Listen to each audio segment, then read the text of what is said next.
Remember DEI advocate Ibram X. Kendi?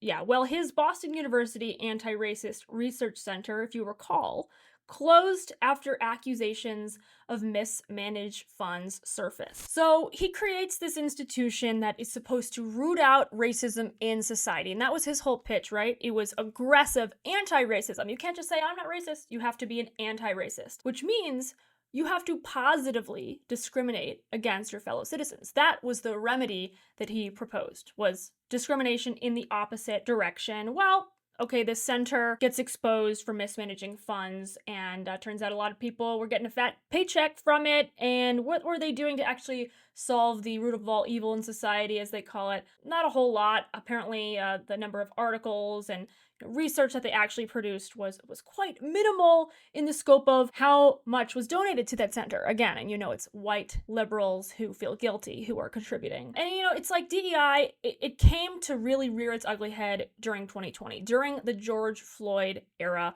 the social justice riots on the streets. This is when DEI became codified in our companies, because a lot of companies felt like they had to profess allegiance to DEI in order to survive that cultural zeitgeist. But it got to the point where everybody, that many years later, 5 years later, are sick and tired of DEI, and the American people rejected it very loudly at the ballot box in November. The American people are demanding quality again.